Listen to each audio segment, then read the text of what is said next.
Durante 12 largos años, se mantuvo sin resolver el asesinato de una joven empleada de hospital. La policía disponía de un sospechoso, pero de muy pocas pruebas, hasta que un viejo papel usado aportó un relato más fiel que cualquier testigo visual.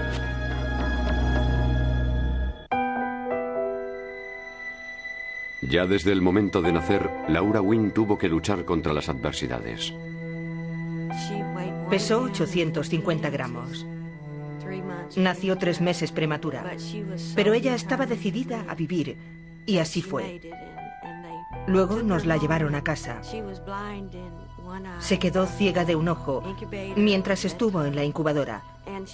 Y además, tenía una parálisis en la parte derecha del cuerpo. Laura se crió en Poplar Bluff, Missouri. Poco a poco fue superando sus trabas físicas, convirtiéndose en una estudiante aplicada. La parálisis no le impidió llevar una vida prácticamente normal. Además, nunca permitió que ese impedimento, la ceguera en un ojo, fuera un inconveniente en todo lo que anhelara ser como persona y realizar profesionalmente. El sueño de Laura era trabajar en el mundo de la sanidad, ayudar a los demás tal y como lo habían hecho con ella. Y lo consiguió al convertirse en técnico de farmacia de un hospital. Era un encanto. Los que estaban con ella en el hospital eran más amigos que compañeros de trabajo. Una chica estupenda, muy maja. Los amigos de Laura velaban por ella tanto en el plano profesional como personal. Y aquella mañana en la que no apareció en el trabajo, ellos se encargaron de avisar a su madre. Su madre dijo: voy para allá para comprobar qué pasa. La propietaria del apartamento donde su hija vivía de alquiler le abrió la puerta y entonces fue cuando encontró allí a Laura. Laura había sido asesinada en su propia cama. La habían estrangulado con una de sus medias. Sus gafas estaban en el sofá del salón. Sin ellas era literalmente ciega. Todo indicaba que había sido atacada en el salón y asesinada en su dormitorio. El que la mató jugaba con ventaja. Ella fue golpeada en la cabeza, precisamente en su lado ciego. A primera vista, el móvil parecía ser el robo. Descubrimos que había varias cosas que faltaban de su apartamento. Su bolso, prendas de ropa interior, unos zapatos, algunos vestidos. Sin embargo, no había indicios de haber sido forzada la entrada. ¿Significaba eso que Laura conocía a su asesino y le había permitido entrar en el apartamento? A la hora de reconstruir los lugares en los que estuvo Laura la noche de su asesinato, los investigadores supieron que se había marchado de su trabajo en el hospital a eso de las 6:30 de la tarde. Luego, se dirigió al lugar que solía frecuentar, un bar de la zona donde charló y se tomó unas bebidas con sus amigos. El vecino de Laura recuerda haberla visto salir de su coche y entrar en su casa a eso de las 11:15 de la noche. Dicho vecino también se acordó de algo más. Dijo que un hombre se acercó hacia Laura mientras ella abría la puerta del apartamento y entró a la vez que ella. Él me dijo que la razón por la que no había llamado a la policía era porque pensaba que quizás ella estaba trayéndose a hurtadillas a un novio a su apartamento. Pero según los amigos de Laura, ella no tenía novio en ese momento. El vecino describió al hombre de raza blanca, estatura media y de unos 70 kilos de peso. Sin embargo, no pudo verle la cara. Desgraciadamente, dicha descripción correspondía con la mitad de la población de Poplar Bluff, Missouri.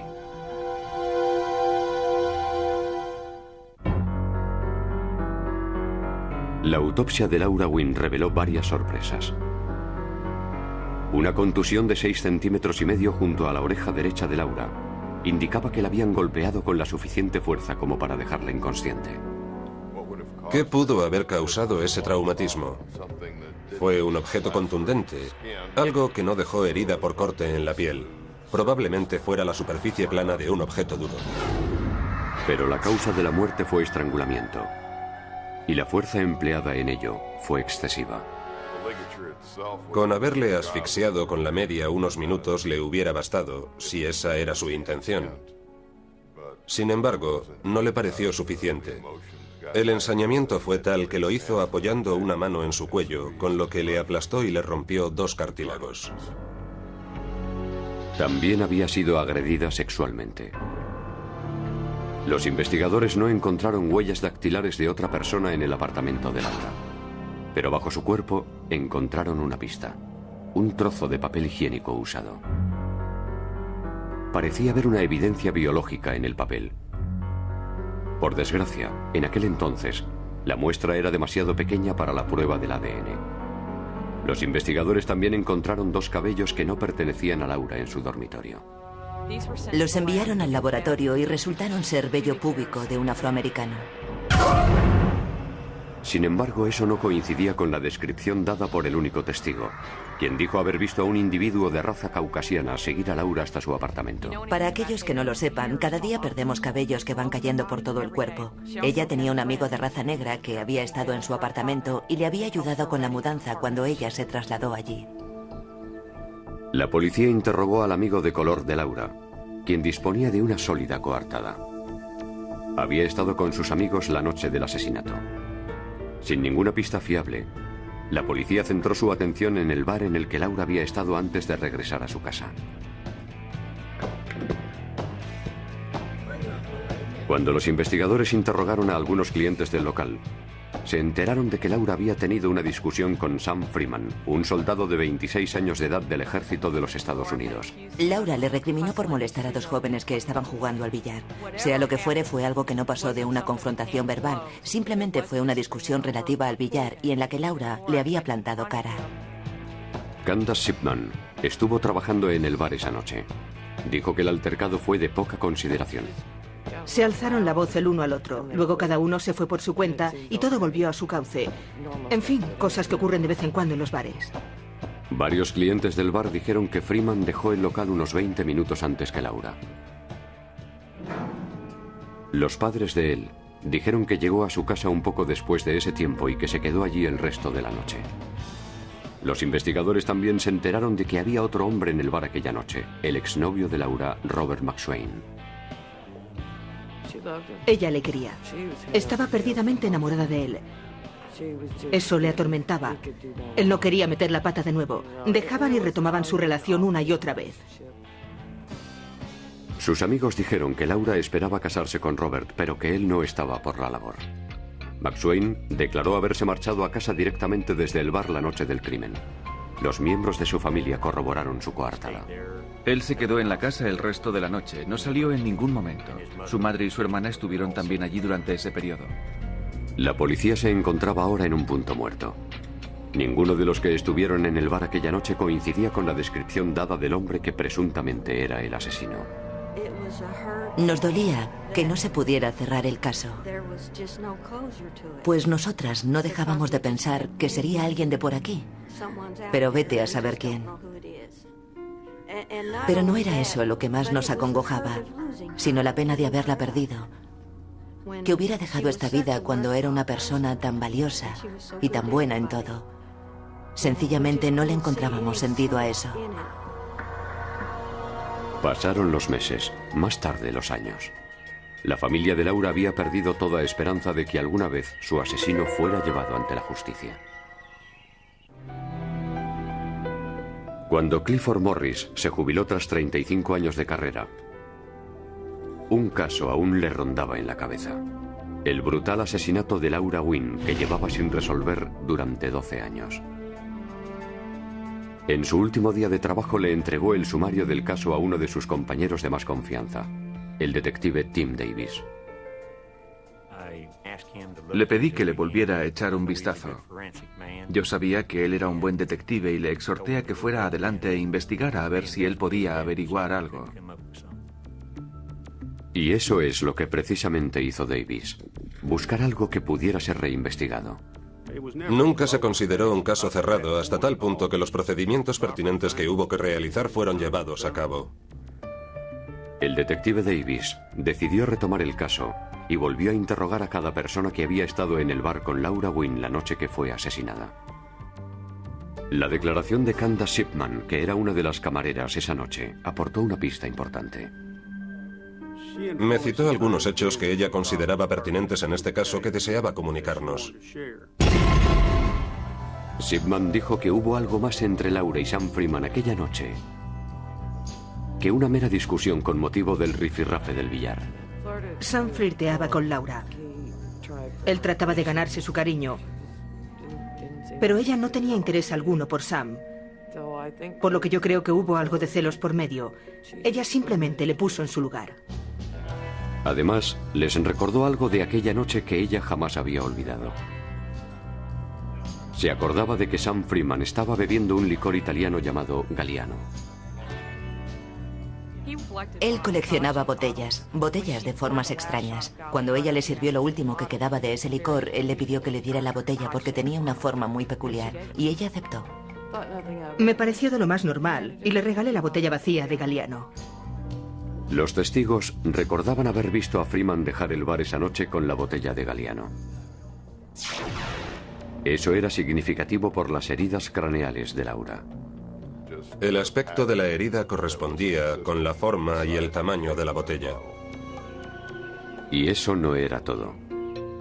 8 años después del asesinato de Laura, se produjo otro altercado en el mismo bar con Sam Freeman y otra botella de Galliano como protagonistas. Candace Shipman seguía allí de camarera. Sam Freeman entró, pidió un Galliano y eligió una canción de La Rocola. Él estaba sentado junto a la barra y me miraba fijamente a los ojos mientras cantaba Solo tú y yo lo sabemos. Se me pusieron todos los pelos del cuerpo de punta. Solo tú y yo lo sabemos. Ella estaba segura de que Freeman estaba tratando de decirle algo. Mientras él estaba cantando la canción Solo tú y yo lo sabemos, mirándome a los ojos, fue cuando me convencí de que él había cometido aquel asesinato y estaba alardeando de eso delante de mis narices. 12 años después, Freeman estaba casado, tenía 2 hijos y era sargento de intendencia en la Guardia Nacional. Incluso se estaba planteando presentarse a las elecciones municipales. Me parecía un descaro, tanto por lo que yo intuía como por lo que ya sabía. Provistos de una orden judicial, los investigadores encontraron la botella de Galliano en la casa de Freeman. Freeman dijo que esa botella era una reciente adquisición en su colección, que no era la que le había dado la camarera la noche del asesinato. De todas formas, la policía se la confiscó. Al parecer, Freeman la rellenó con agua tintada por motivos estéticos. Pero no hasta arriba del todo. Un técnico del laboratorio examinó la botella entera. Y en su interior, cerca de la rosca, había una mancha microscópica. El test de fenolftaleína indicó que se trataba de sangre humana, pero tras 12 años prácticamente se había degradado. No contenía la cantidad suficiente para establecer un perfil de ADN. Pero ¿debido a qué había sangre humana dentro de la botella? Los investigadores estaban decididos a averiguarlo.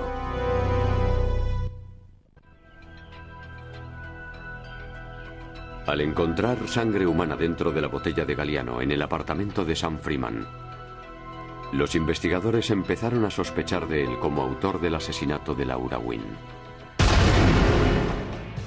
Según los testigos, Sam Freeman y Laura Wynne discutieron la noche del asesinato de esta última. Laura le recriminó a Sam por molestar a unos jóvenes que estaban jugando al billar. A continuación, Freeman se tomó unas cuantas copas más y le pidió a la camarera que si se podía llevar la botella vacía de Galliano para su colección. A las 10:45, la camarera anunció que pidieran por última vez, porque el bar cerraba en 15 minutos. Según los testigos, fue entonces cuando Sam Freeman dejó el bar llevándose la botella de Galliano, a sabiendas de que Laura tendría que marcharse en cuanto cerraran. Laura vivía muy cerca del bar. Y cuando llegó a su casa a eso de las 11:45, la acusación cree que fue Freeman quien la forzó a entrar y la golpeó en la cabeza con la botella de Galliano. A continuación, la llevó al dormitorio, la agredió sexualmente y luego la mató estrangulándola con una de sus medias.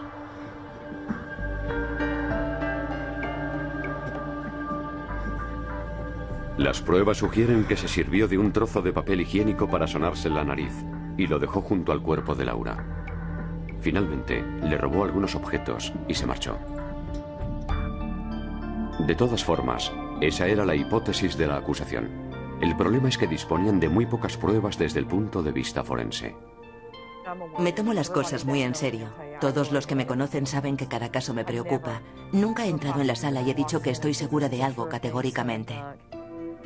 Entonces los investigadores trataron de comprobar si alguna de las evidencias que contenían ADN en cantidades ínfimas, difíciles de analizar 12 años atrás, darían ahora un perfil genético. Tenía que haber algún resto de células cutáneas pegadas a las prendas, a no ser que llevara puestos unos guantes. El nudo fue elegido como elemento sujeto al análisis del ADN porque pensábamos que habría alguna posibilidad de que lo hubiera tocado mientras estuvo anudando la media. El especialista en ADN Jason Wyckoff frotó con un algodón la media en busca de células desprendidas de la piel. Los bastoncitos fueron tratados con un disolvente para aislar el posible ADN existente, que luego sería duplicado para que la muestra fuera lo suficientemente grande para permitir establecer un perfil genético. Y tal y como sospechaban, encontraron una muestra de ADN. Me di cuenta de que el perfil respondía a la mezcla de al menos 2 individuos, y dichas características respondían a un hombre y una mujer respectivamente. El ADN de la mujer correspondía al de Laura Wynn. En cambio, la fuente del perfil genético del hombre les era desconocida. Wyckoff analizó el trozo de papel higiénico encontrado bajo el cuerpo de Laura aplicándole una luz especial, la cual reveló que era un fluido corporal, posiblemente flemas. A continuación, cortó un trozo minúsculo de papel y lo sumergió en un detergente que disolvía todo excepto las moléculas más complejas.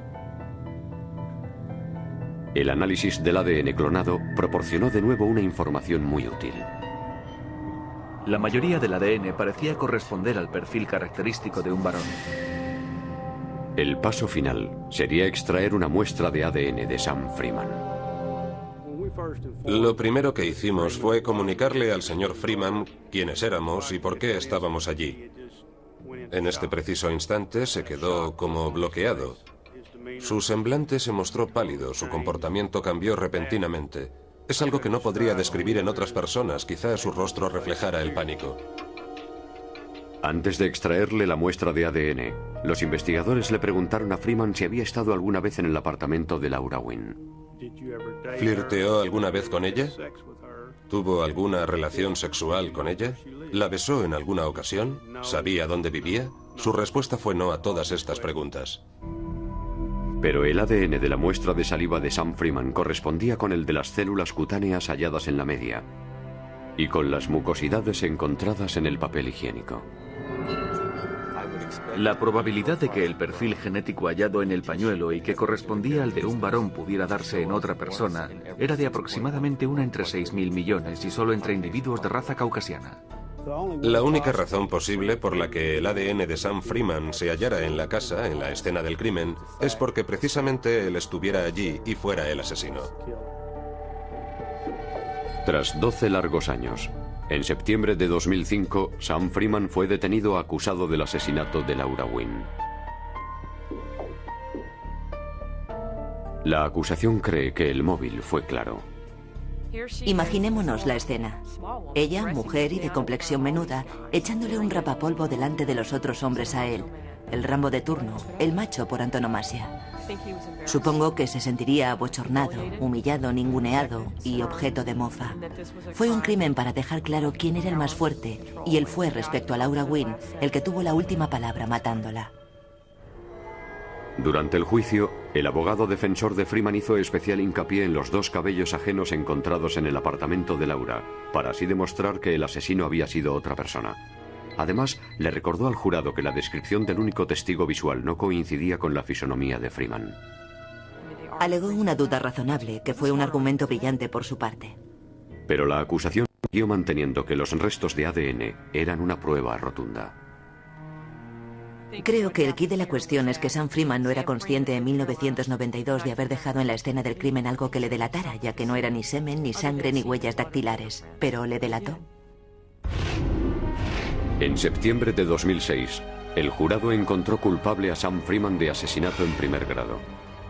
Fue sentenciado a cadena perpetua, sin posibilidad de tercer grado. Animo a que la gente mantenga la esperanza, nunca se rinda, y que no tire la toalla cuando de justicia se trata, pues algún día la tendrán. De no haber sido por un acopio correcto de muestras y por la buena conservación de estas, poco importa que alguien se hubiera tirado 13 o 14 años investigándolo. Si no se dispone de evidencias, imposible resolver un caso. Ella estaba trayéndose a hurtadillas a un novio a su apartamento. Pero según los amigos de Laura, ella no tenía novio en ese momento. El vecino describió al hombre de raza blanca, estatura media y de unos 70 kilos de peso. Sin embargo, no pudo verle la cara. Desgraciadamente, dicha descripción correspondía con la mitad de la población de Poplar Bluff, Missouri.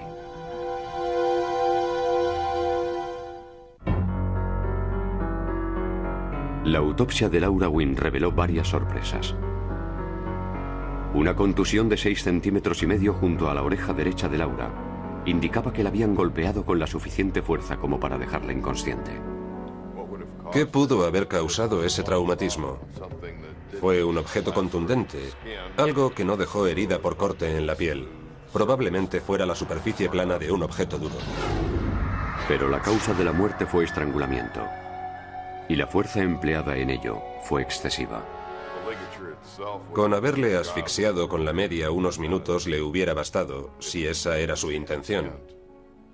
Sin embargo, no le pareció suficiente. El ensañamiento fue tal que lo hizo apoyando una mano en su cuello, con lo que le aplastó y le rompió 2 cartílagos. También había sido agredida sexualmente. Los investigadores no encontraron huellas dactilares de otra persona en el apartamento de Laura. Pero bajo su cuerpo encontraron una pista, un trozo de papel higiénico usado. Parecía haber una evidencia biológica en el papel. Por desgracia, en aquel entonces, la muestra era demasiado pequeña para la prueba del ADN. Los investigadores también encontraron 2 cabellos que no pertenecían a Laura en su dormitorio. Los enviaron al laboratorio y resultaron ser vello púbico de un afroamericano. Sin embargo, eso no coincidía con la descripción dada por el único testigo, quien dijo haber visto a un individuo de raza caucasiana seguir a Laura hasta su apartamento. Para aquellos que no lo sepan, cada día perdemos cabellos que van cayendo por todo el cuerpo. Ella tenía un amigo de raza negra que había estado en su apartamento y le había ayudado con la mudanza cuando ella se trasladó allí. La policía interrogó al amigo de color de Laura, quien disponía de una sólida coartada. Había estado con sus amigos la noche del asesinato. Sin ninguna pista fiable, la policía centró su atención en el bar en el que Laura había estado antes de regresar a su casa.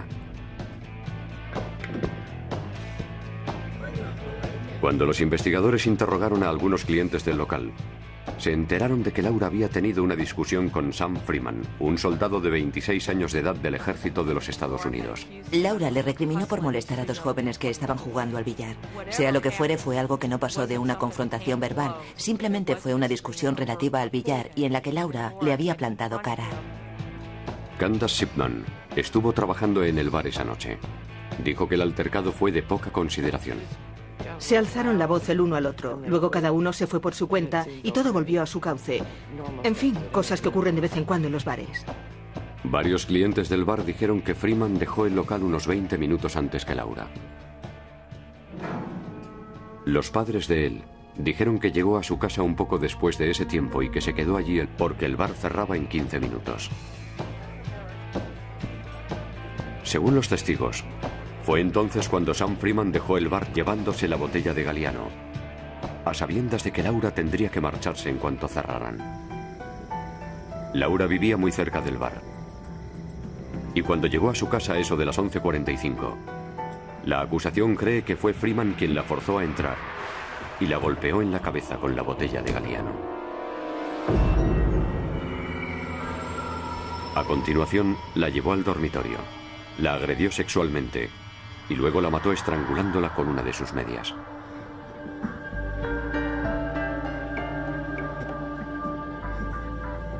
Las pruebas sugieren que se sirvió de un trozo de papel higiénico para sonarse la nariz y lo dejó junto al cuerpo de Laura. Finalmente, le robó algunos objetos y se marchó.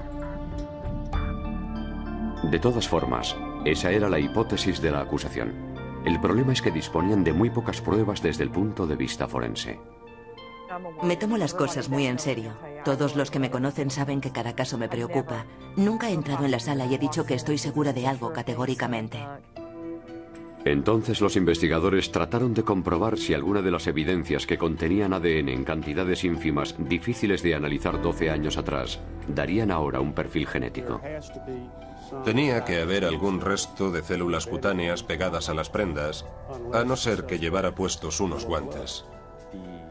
El nudo fue elegido como elemento sujeto al análisis del ADN porque pensábamos que habría alguna posibilidad de que lo hubiera tocado mientras estuvo anudando la media. El especialista en ADN Jason Wyckoff frotó con un algodón la media en busca de células desprendidas de la piel. Los bastoncitos fueron tratados con un disolvente para aislar el posible ADN existente, que luego sería duplicado para que la muestra fuera lo suficientemente grande para permitir establecer un perfil genético. Y tal y como sospechaban, encontraron una muestra de ADN. Me di cuenta de que el perfil respondía a la mezcla de al menos 2 individuos, y dichas características respondían a un hombre y una mujer respectivamente. El ADN de la mujer correspondía al de Laura Wynn. En cambio, la fuente del perfil genético del hombre les era desconocida. Wyckoff analizó el trozo de papel higiénico encontrado bajo el cuerpo de Laura aplicándole una luz especial, la cual reveló que era un fluido corporal, posiblemente flemas. A continuación, cortó un trozo minúsculo de papel y lo sumergió en un detergente que disolvía todo excepto las moléculas más complejas. El análisis del ADN clonado proporcionó de nuevo una información muy útil. La mayoría del ADN parecía corresponder al perfil característico de un varón. El paso final sería extraer una muestra de ADN de Sam Freeman. Lo primero que hicimos fue comunicarle al señor Freeman quiénes éramos y por qué estábamos allí. En este preciso instante se quedó como bloqueado. Su semblante se mostró pálido, su comportamiento cambió repentinamente. Es algo que no podría describir en otras personas, quizá su rostro reflejara. Me pareció de lo más normal y le regalé la botella vacía de Galliano. Los testigos recordaban haber visto a Freeman dejar el bar esa noche con la botella de Galliano. Eso era significativo por las heridas craneales de Laura. El aspecto de la herida correspondía con la forma y el tamaño de la botella. Y eso no era todo. 8 años después del asesinato de Laura, se produjo otro altercado en el mismo bar con Sam Freeman y otra botella de Galliano como protagonistas. Candace Shipman seguía allí de camarera. Sam Freeman entró, pidió un Galliano y eligió una canción de La Rocola. Él estaba sentado junto a la barra y me miraba fijamente a los ojos mientras cantaba Solo tú y yo lo sabemos. Se me pusieron todos los pelos del cuerpo de punta. Solo tú y yo lo sabemos. Ella estaba segura de que Freeman estaba tratando de decirle algo. Mientras él estaba cantando la canción Solo tú y yo lo sabemos, mirándome a los ojos, fue cuando me convencí de que él había cometido aquel asesinato y estaba alardeando de eso delante de mis narices. 12 años después, Freeman estaba casado, tenía 2 hijos y era sargento de intendencia en la Guardia Nacional. Incluso se estaba planteando presentarse a las elecciones municipales. Me parecía un descaro, tanto por lo que yo intuía como por lo que ya sabía. Provistos de una orden judicial, los investigadores encontraron la botella de Galliano en la casa de Freeman. Freeman dijo que esa botella era una reciente adquisición en su colección, que no era la que le había dado la camarera la noche del asesinato. De todas formas, la policía se la confiscó. Al parecer, Freeman la rellenó con agua tintada por motivos estéticos. Pero no hasta arriba del todo. Un técnico del laboratorio examinó la botella entera. Y en su interior, cerca de la rosca, había una mancha microscópica. El test de fenolftaleína indicó que se trataba de sangre humana, pero tras 12 años prácticamente se había degradado. No contenía la cantidad suficiente para establecer un perfil de ADN. Pero ¿debido a qué había sangre humana dentro de la botella? Los investigadores estaban decididos a averiguarlo.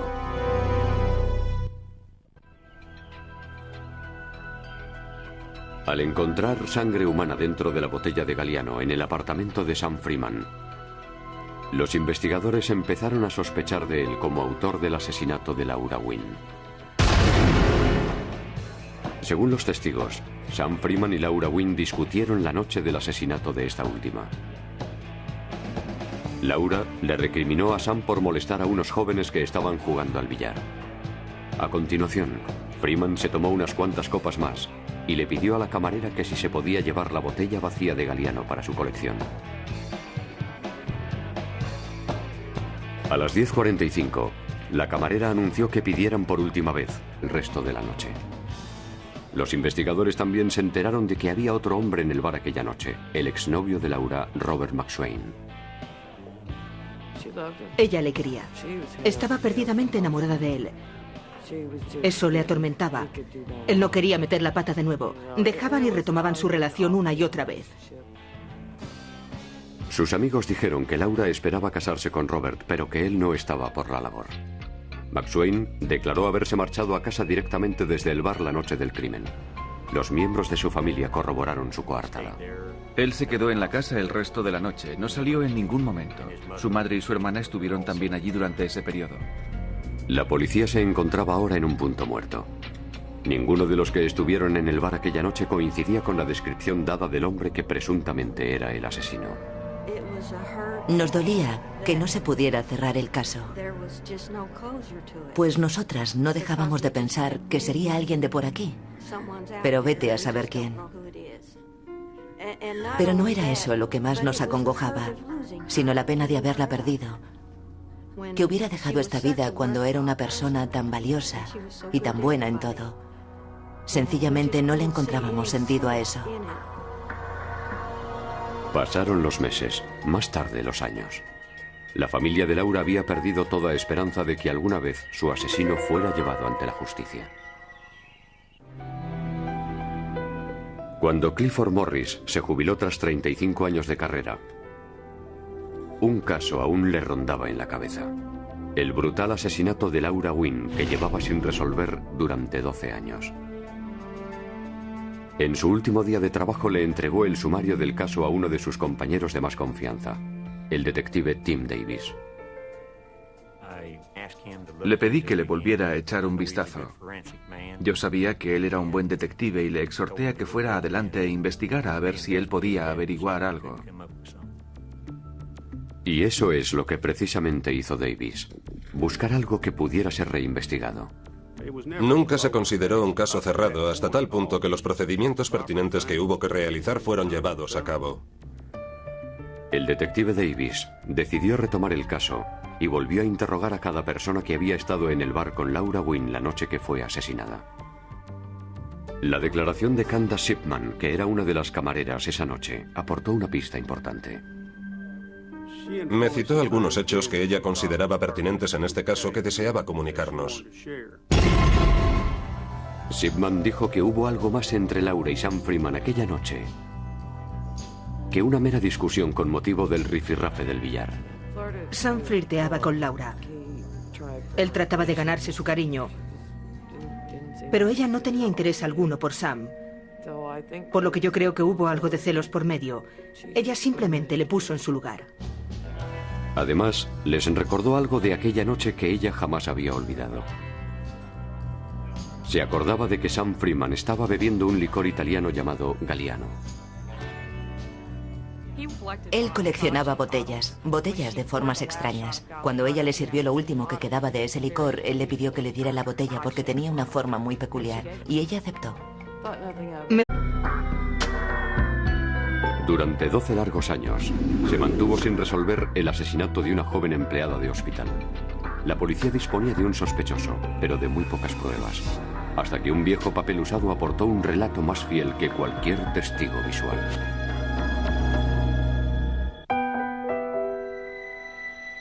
Ya desde el momento de nacer, Laura Wynne tuvo que luchar contra las adversidades.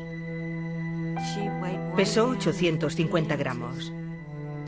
Nació 3 meses prematura, pero ella estaba decidida a vivir, y así fue.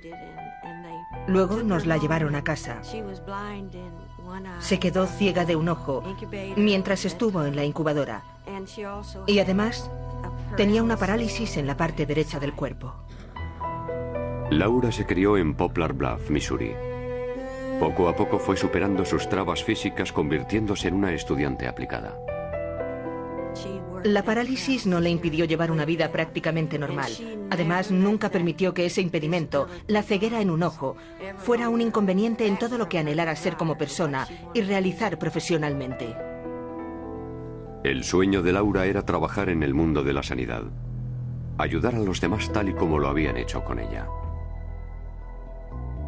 Y lo consiguió al convertirse en técnico de farmacia de un hospital. Era un encanto. Los que estaban con ella en el hospital eran más amigos que compañeros de trabajo.